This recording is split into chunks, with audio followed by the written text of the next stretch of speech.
It is Sunday, 7th of June 2020. I've got a feeling that videos from this time, this era in history, are going to be looked back upon with great interest in the years and decades to come, when people try and get a hold on what was on people's minds during this monumental time of change and shift, because that's clearly what we're going through right now in so many ways. I had intended to make a video yesterday, Saturday the 6th of June, 6/6, but I felt in no fit state or no reasonable mood to come on and record anything then. I was feeling very agitated and very unsettled and in a very strange mood yesterday. And I do have to wonder if that was down to all the electrical energy that was in the atmosphere. We had thunderstorms in my part of the UK yesterday. I know these happened in other parts of this country and also in the US. And also it's been a full moon the last couple of nights as well. So I do have to wonder whether the energy of all of that was affecting my moods and my emotions. So I wanted to hold off until today to record this. And it really does feel like we're in biblical times. Things are getting epic. And there is definitely a battle between good and evil playing out right now. I mean, who doesn't feel this? Yesterday was a monumental day in history in terms of the aftermath of the George Floyd event, which many researchers have shown gives all the indications of having been yet another orchestrated false flag hoax type event. Many people have been all over it. They've exposed all the usual anomalies and all the usual strange things you get with it. Not least, there was a tweet that I came across this morning that somebody had sent to me, seemingly indicating advanced knowledge of this event on behalf of the Obama Foundation, who posted a tweet on the 17th of May with an image in place, an iconic kind of picture, which showed the face of what appeared to be George Floyd. And this was some days before the alleged event involving the police officer Derek Chauvin actually went down. And, you know, people have analysed this tweet and they've shown that this is an image that was originally posted with it. The image has not been updated since, and it appears to smack of foreknowledge of this event coming. So that's just one of many smoking guns when it comes to this. We also have the fact that George Floyd and Derek Chauvin both appear to have been porn stars, and people have dug up footage of these two doing their thing. So George was into straight porn, allegedly, and Derek was into gay gangbangs, so researchers have uncovered. We also know that the two of them worked together at the same nightclub in Minneapolis for a time, suggesting that they most probably knew each other. And just the fact that they appeared in porn movies shows you that they are, to all intents and purposes, actors. So we need to process that. Yesterday we had the big march on Washington DC in the aftermath to this event. And of course we know that Antifa have got involved at the behest of George Soros, billionaire financier and Illuminati bagman. You know, one of the key players in all these orchestrated psyops and social engineering agendas. Soros's name is all over these things, just as much as Bill Gates's is. So yesterday was a very momentous day with all of that going down. And it's not surprising that it feels like change is in the air, one way or another. There are lots of Georges that are cropping up in the narrative right now, I have to note. I posted a great meme during the week which features Gene Wilder as Willy Wonka from the Chocolate Factory. You know, this is a blank meme that gets filled in all the time with different captions. And this one simply had him saying, "Oh, you're rioting and looting for George Floyd or Soros?" Then we have JFK Jr.'s political magazine of the 1990s. For anyone that's been following the whole JFK Jr. /Q/Trump narrative, whatever your viewpoint is on it, it is a fact that during the 90s, JFK Jr. was the executive publisher of a magazine called George. And on first glance at it, you might wonder why he chose to call his magazine George. But then when you get into elements of the JFK assassination back in 1963, you realise that George H.W. Bush, George Bush Sr., played a very key role in events in Dallas that day. He was certainly present in the city. We've got evidence of that. And many researchers are of the view that he was a key coordinator in what happened to JFK. So could JFK Jr., his son, have been giving a sly nod to George Bush not in a positive way, by naming his political magazine George. George Bush was known as Timberwolf. That was one of his code names within political circles. So it would be understandable why JFK Jr. would bear a pretty major grudge against George Bush. And maybe that was what the whole advent of that magazine was all about, in part trying to expose the deep state, the political system, and what the likes of George Bush have been responsible for through all these decades. Interesting one to think of, right? And then we've got George Floyd, we've got George Soros in this latest event. The really good blank meme that does the rounds, which is a picture of Dr. Evil, the Mike Myers character from the Austin Powers movies, stroking this dog and on the telephone at his control panel, a parody of Blofeld from the Bond films. And I posted one in the week that I discovered, and somebody's got Dr. Evil saying, okay, the coronavirus pandemic didn't work, it's running out of steam. The Black Lives Matter PSYOP actually united more people than it divided. So get ready to unleash round 2 of the corona, and if that fails, we'll go all out with the full-scale alien invasion. It's a very amusing meme, but it does say lots because it speaks to a control system, a regime that is getting desperate. They really are rolling out everything they've got and throwing it at us all at once, as if the whole COVID-19 scam, plandemic, didn't contain everything you could imagine.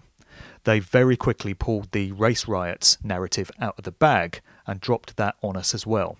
And sadly, many people have been falling for it hook, line and sinker. Many people haven't yet got wise to how these social engineering psyops work. So we've had people here in the UK demonstrating yesterday, Saturday. There were people out on the streets of many cities demonstrating, purportedly for justice for George Floyd and showing their support for black people and this Black Lives Matter movement.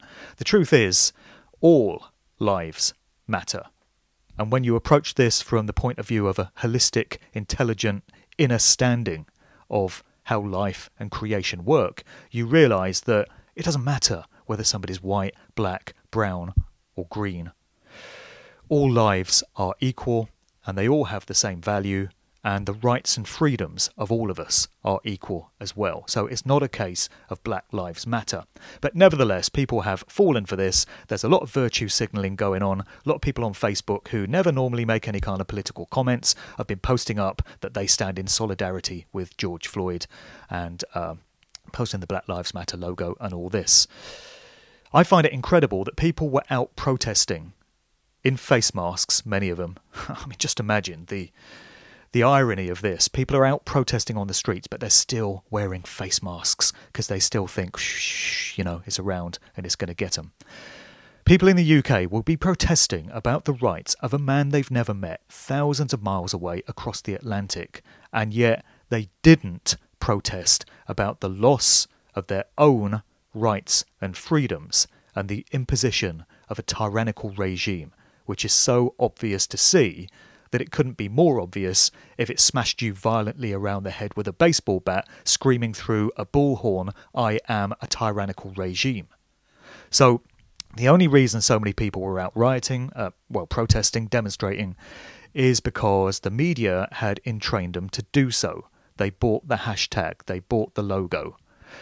And when it comes to figuring out that your own rights and freedoms are being affected and that the future for your own children is looking devastating unless we stand up and do something and take the power into our own hands, people don't seem capable of making those connections in their minds when it's down to us to organise ourselves on our own terms rather than on the terms of somebody else coming from a social engineering think tank.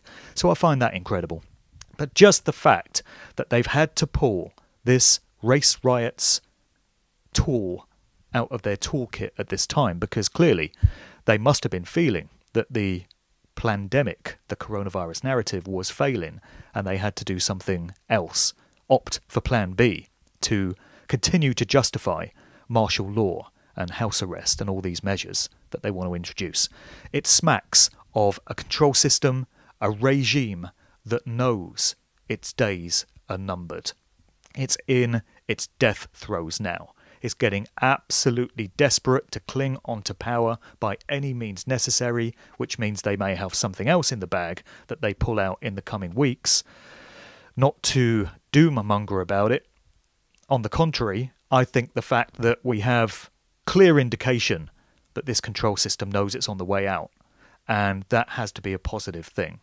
Certainly doesn't mean that any of us should be sitting around just waiting for things to get better, just waiting for events to play out in some kind of biblical prophecy. We still need to be stepping up our effort and doing all we can to expose this scam, this sham of the coronavirus situation. Imagine the effect if we could get through to the general public, the masses, and demonstrate beyond all doubt that this whole thing was cooked up and the whole thing is based on lies and deceptions. And it would be accelerated even quicker if we could just bring together all the elements, all the strands which prove this into one coherent narrative, into one place, and present the whole thing. Find a way of getting it presented to the general public who are still living in fear-based mind control. They're still complying with the tyranny because they're scared. They've had the bejesus scared out of them by the architects of this situation. But sooner or later, these people are going to have to be forced to face truth, forced to accept the reality of our situation. And it is legitimate, and it is right action for them to be forced, because them continuing to live in a state of ignorance and continuing to meekly and obediently comply with their own slavery means that everybody else, those of us that do care about rights and freedoms, we do understand what they are, and we do not consent to having them taken away on the basis of lies and deceptions which are provably so. We don't want to be held in collective punishment with these other people, and if their actions or their lack of action or their apathy or their ignorance is causing us to have to live in that state, then we have every right to force them to confront the truth of the matter, because they're doing damage and harm and causing loss to everybody by remaining in that state, and they have no right to do that. This is real rights and freedoms under natural law in creation. So it is legitimate to force people to face the truth, and we all benefit when they do, right? So lots of different strands. This week we heard that Italian Parliament is calling for the arrest of Bill Gates on crimes against humanity. Obviously, calling for an arrest and the arrest actually taking place are two separate things, and it's just a shame that the story wasn't that Gates has been arrested, because there surely is enough evidence to convict this guy to, at the very least, life imprisonment, and that would be him getting off lightly, although there'll be more for him to pay in what lies beyond this life, you can be sure of that. But just the fact that Italian Parliament has formally charged Bill Gates, not in the sense of a legal case, but they've accused him of crimes against humanity, has to be an encouraging thing. We can only wish and hope that other governments and other powerful bodies follow suit in that regard. We also had a report this week that the Interior Ministry of the German political system has declared that COVID-19 is a hoax, and they've assimilated massive evidence, it's not like there's any shortage of it out there, to prove beyond any reasonable doubt that the governments and these different powerful bodies in the world colluded together to create this scamdemic as an excuse for bringing in all kinds of totalitarian dystopian measures, as we know. That's another encouraging sign then. That's coming from an official political body within German Parliament. It's just a shame we don't have any such calls from the UK, which is full of servile, boot-licking sycophants to the system. Not a backbone or a pair of balls among them. Not even the women. So we have those items to throw into the mix. We also have a Facebook group which a friend of mine diverted me to, and I'll put the link to it below. I'll put the link to all the articles that I'm discussing in this video in the notes below. This particular Facebook thread consists of people who have lost close family members due to some cause of death or other, And yet they've had the doctors marking up the cause of death as COVID-19, or it's been mentioned that they died with COVID-19 when these people know that their family members died of something else, completely unconnected with COVID-19. Many people are coming forward with this evidence. This particular Facebook thread is a great resource for it, if it could only be presented to the public in some kind of meaningful way, along with the rest of the evidence. So we have to find ways of keeping this going, because wouldn't it be beautiful if the wheels completely fell off this scam, and even the so-called normies, the members of the general public, were forced to confront the fact that we've been lied to, and then watch the likes of Boris Johnson and Matt Hancock and Chris Whitty squirming as they try to explain how they can justify what they've done to us through the lockdowns, through the decimation of the economy, through all the suicides and all the other devastating health impacts of what's been done in this country. And they continue to bang the drum for it. We continue to get scare stories put out in the disgusting, disgraceful, treacherous mainstream media, the BBC and all the others. These so-called newscasters, so-called journalists are nothing but traitors. Traitors to their land, their people, traitors to God and to creation itself. And again, believe there will be a heavy price to pay for that, for taking a paycheck and a salary and a pension plan over and above the rights and freedoms of other people and selling them out just for the sake of your job. Wouldn't want to be you on Judgment Day. But they've been rolling out these scare stories, so there's been lots of talk of mandatory vaccination still coming in, mandatory testing, the track and trace thing, and if you're found to have been in contact with somebody that's tested positive for COVID-19, you're going to be forced to self-quarantine for 14 days. Calls for all this. There's talk of digital IDs, of the microchipping agenda being rolled out in conjunction with the vaccines. And this is just it.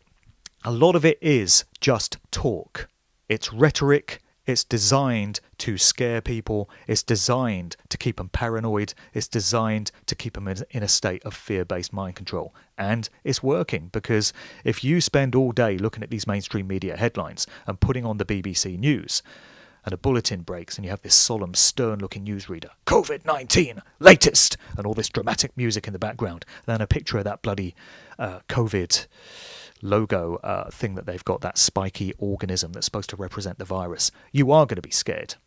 And the best advice to anyone like that is turn the goddamn TV off and stop picking up so-called newspapers and try and look at some alternative information. But a lot of it is talk, and they're saying what they plan and what they intend to do. And as I mentioned in last week's video, for most people, most of these measures that we're being warned about aren't going to come into our lives. They're not going to affect us directly. We can spend all day getting scared about it and thinking, what if, oh my God, what if this happens to my family? The chances are it won't, statistically. And it just reminds me of something I often say to my kids. This anecdote turns out to be relevant, so bear with it. When I'm trying to get my kids to do something like get in their pyjamas and brush their teeth ready for bed, I find myself having to ask them several times. This will be a familiar situation to many parents. And they'll often say to me, yeah, we'll do it in a minute. Yeah, don't worry, give me a couple of minutes. And I found myself saying to them often, which of these three scenarios results in you actually being in your pyjamas with your teeth actually brushed? Is it A, saying you'll do it, B, thinking about it, or C, actually putting on your pyjamas and actually brushing your teeth? And my kids hate it when I put it this way, but I think it illustrates the point. You can talk about something, you can say you're going to do something, but until you actually do it and put it into physical manifestation, it just remains an idea or an intent. It only becomes reality when you actually do it. And so we have to make sure that the control system, specifically in the UK, I'm speaking for the people of so-called great, what a joke, Britain right now, we have to ensure that things just don't reach the stage where this control system is able to impose all these things that they're warning us about and threatening us about and saying that they want to do. We've already heard that face coverings, these stupid bloody masks, which so much science, even from the World Health Organization themselves, have shown don't offer any kind of protection against any sort of virus, not that a virus is what we thought it was anyway. But the face masks are completely useless, completely pointless, and they actually cause more damage than they do good, because you're trapping your own bacteria and your own droplets of breath and spittle behind this mask and then breathing it in all day, which is not a great idea. It's supposed to be expelled. It's a natural bodily function.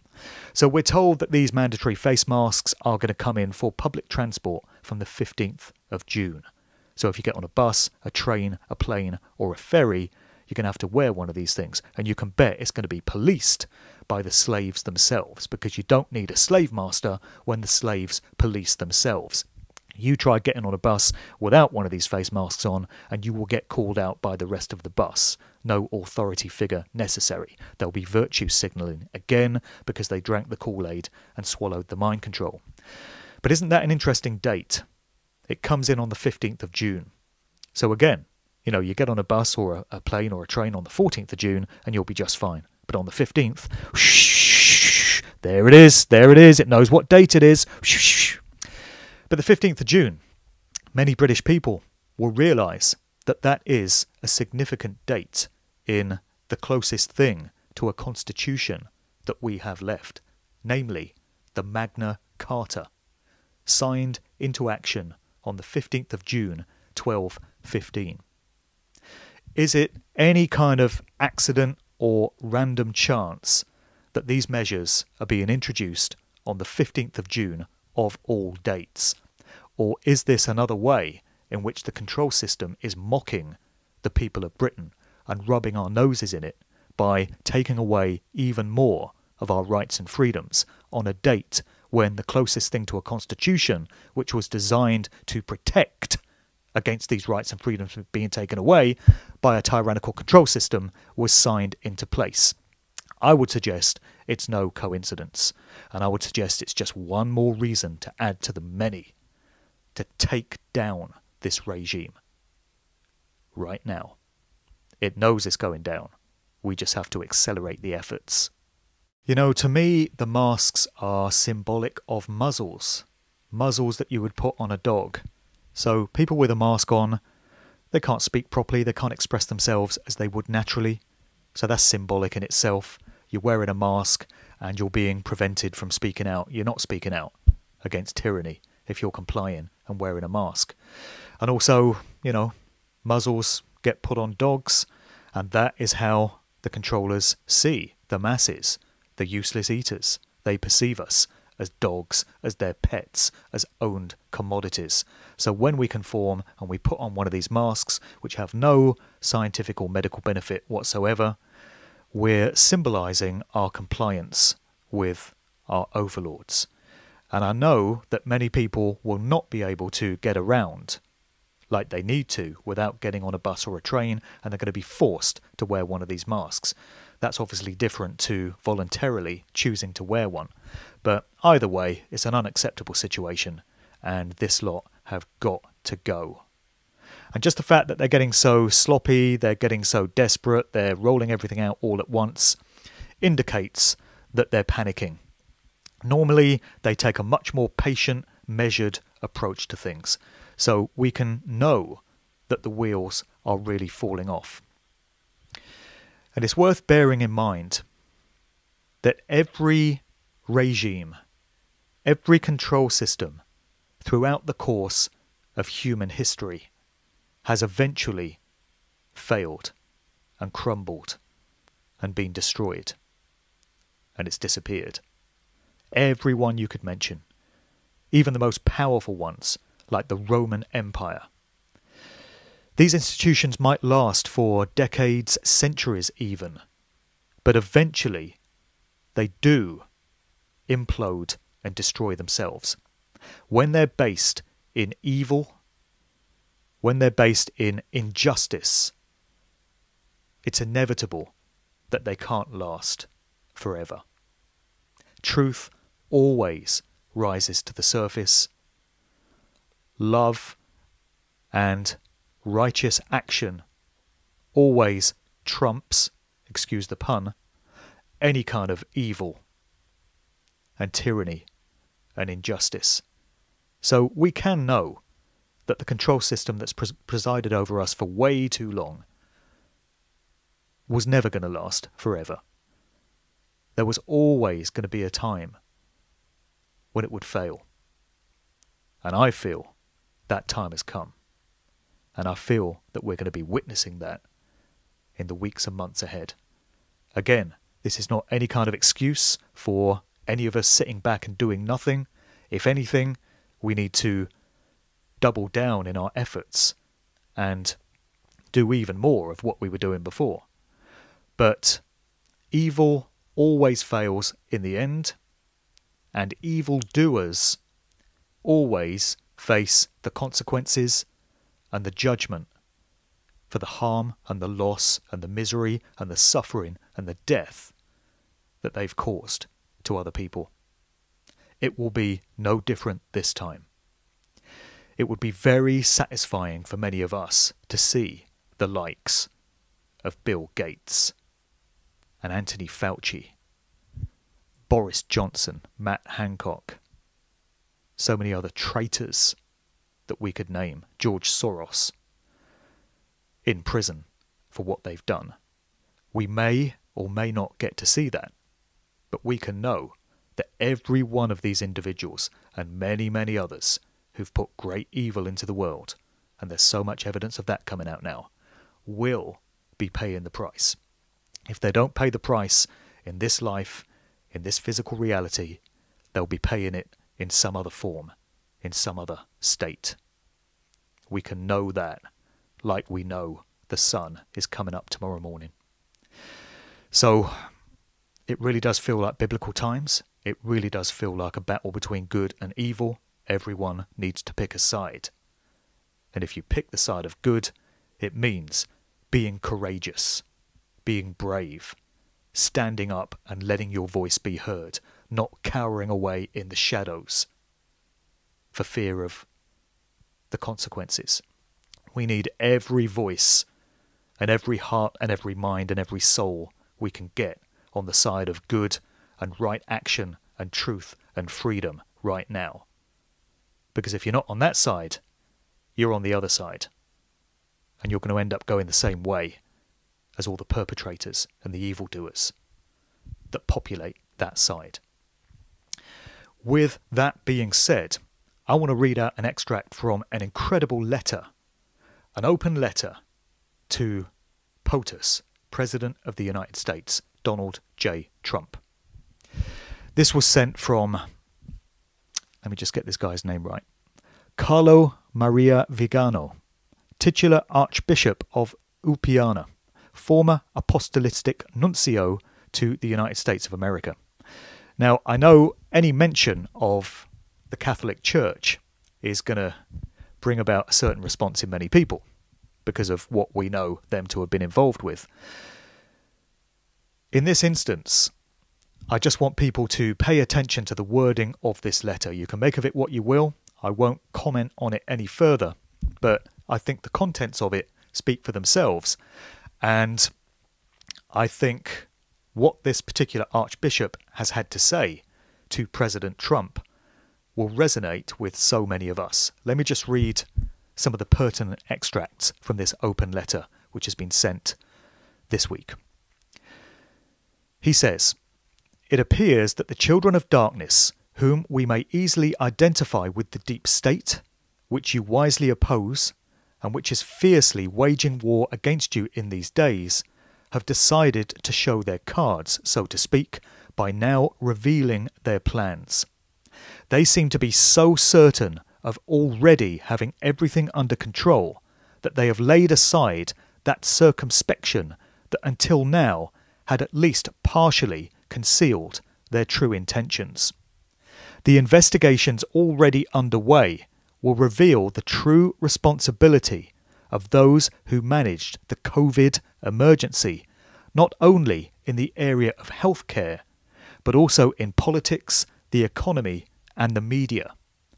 We will probably find that in this colossal operation of social engineering, are people who have decided the fate of humanity, arrogating to themselves the right to act against the will of the citizens and their representatives.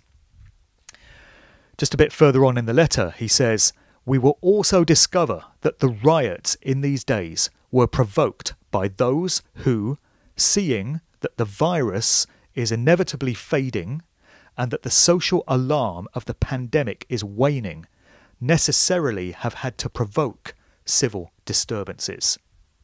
This guy knows what time it is, I'm telling you. He also goes on to say, "The American people are mature and have now understood how much the mainstream media does not want to spread the truth, but seeks to silence and distort it, spreading the lie that is useful for the purposes of their masters. Before the power of prayer, the deceptions of the children of darkness will collapse. Their plots will be revealed. Their betrayal will be shown. Their frightening power will end in nothing, brought to light and exposed for what it is, an infernal deception." What this Archbishop Carlo Maria Vigano is saying in that letter pretty much echoes what I speak to creation every evening now when I do what I refer to as my walk and talk with God. I go out in nature close to where I live and I speak out loud my intention and my will in terms of what I wish to see manifest in this world, in this physical reality. And it pretty much echoes what that guy is saying in that letter. So just the fact that he's calling out social engineering agendas and he's calling out the mainstream media for being the treacherous vipers that they are, spreading the lies and the propaganda, is incredible stuff coming from someone in that position. I'll put a link to the full letter in the show notes below if you want to go and see what else this guy had to say. So it's time to buckle in and get ready for an amazing rest of year. I mean, 2020, for most people, has been a piece of shit so far in terms of our personal experiences. But in terms of how the rest of the year is going to play out, I think we've seen nothing yet. And we have to be prepared for it. So a lyric from Prince springs to mind here, from his song Money Don't Matter Tonight, where he says, "That's when you realise you're better off making sure your soul's all right." It's definitely time to make sure we're prepared on a soul level for what's round the corner. A biblical play out of good versus evil. Collectively, it's going to be us that decides how it all pans out. It always is. We can't just sit back and leave it to God or leave it to Q or leave it to Trump. God helps those who help themselves. We have to instigate this. But we do have the collective power to put down this evil control system that we're all so sick and tired of. I'm so sick of their stunts. I've been studying how they pull off their social engineering tricks and their mind control mechanisms for 10 years. And I'm just so utterly tired of every time one of these comes along. And you know, Ole Dammegard must be bloody sick to the back teeth of taking apart all these false flag terror events as well. I bet Ole would like to be doing something else with his life other than having to plough into one of these every time it comes along. I bet when the George Floyd incident started, Ole was like, "Must I? Okay, here we go again."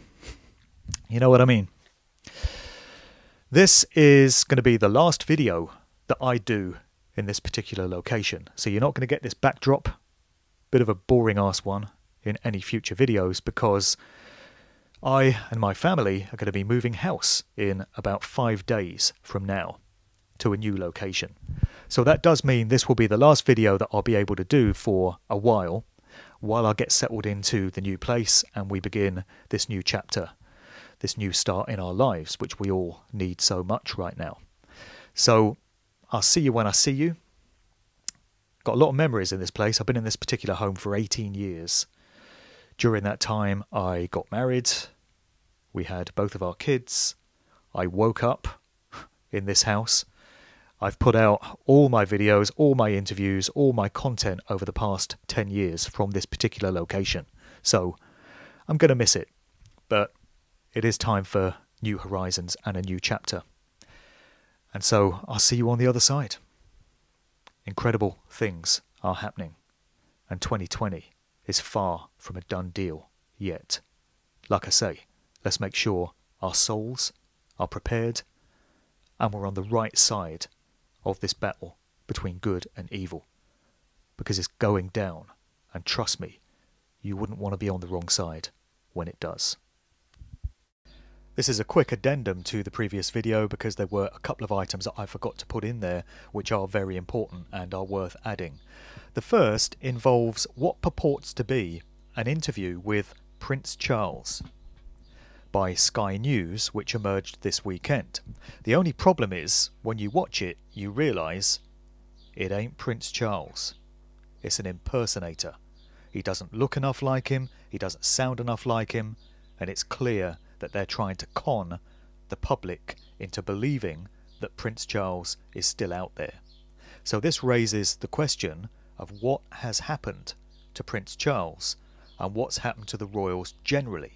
There's been some very strange stuff involving the Queen and Buckingham Palace, which appears to be deserted, and the mainstream is doing its best to try and convince the public that it's business as usual and they're all still around, but they're not. The other item involves Hillary Clinton, who was in court this week in America concerning the private email case that goes all the way back to the Pizzagate era. Did you know about that? Did you hear about Hillary being in court this week? Well, if you didn't, you could be forgiven, because the mainstream media has completely ignored it. And has there been anything else going on in the news this week that's kind of eclipsed that story and stopped people from looking in that direction and looking in a different direction, I wonder? Either way, Hillary is due back in court in September. She lost her appeal in the case, so this one continues. And another song lyric springs to mind at this point from John Lennon, Nobody Told Me. Nobody told me there'd be days like these. Strange days indeed. Let's keep winning.